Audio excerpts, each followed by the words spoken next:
আনহাতে শীঘ্ৰে ছাত্ৰসকলৰ বাবেও চৰকাৰে দিব সুখবৰ লৰা ভাগিনসকলৰ বাবেও ভাল কিবা এটা কৰিম বুলি মন্তব্য মুখ্যমন্ত্ৰীৰ কেতিয়াবা লৰাসকলে সোধে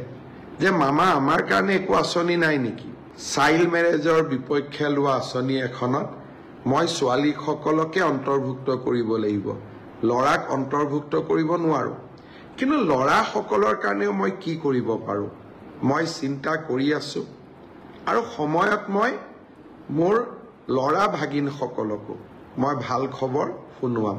আজি মাত্ৰ ইংগিতটো দি থৈ দিলো আমি ছোৱালীৰ লগতে মোৰ লৰা ভাগিনসকলৰ কাৰণেও মই নিশ্চয় ভাল কিবা এটা কৰিম কিন্তু লৰাসকলৰ কাৰণেও মই কি কৰিব পাৰো মই চিন্তা কৰি আছো আৰু সময়ত মই মোৰ লৰা ভাগিনসকলকো মই ভাল খবৰ শুনোৱাম আজি মাত্ৰ ইংগিতটো দি থৈ দিলো আমি ছোৱালীৰ লগতে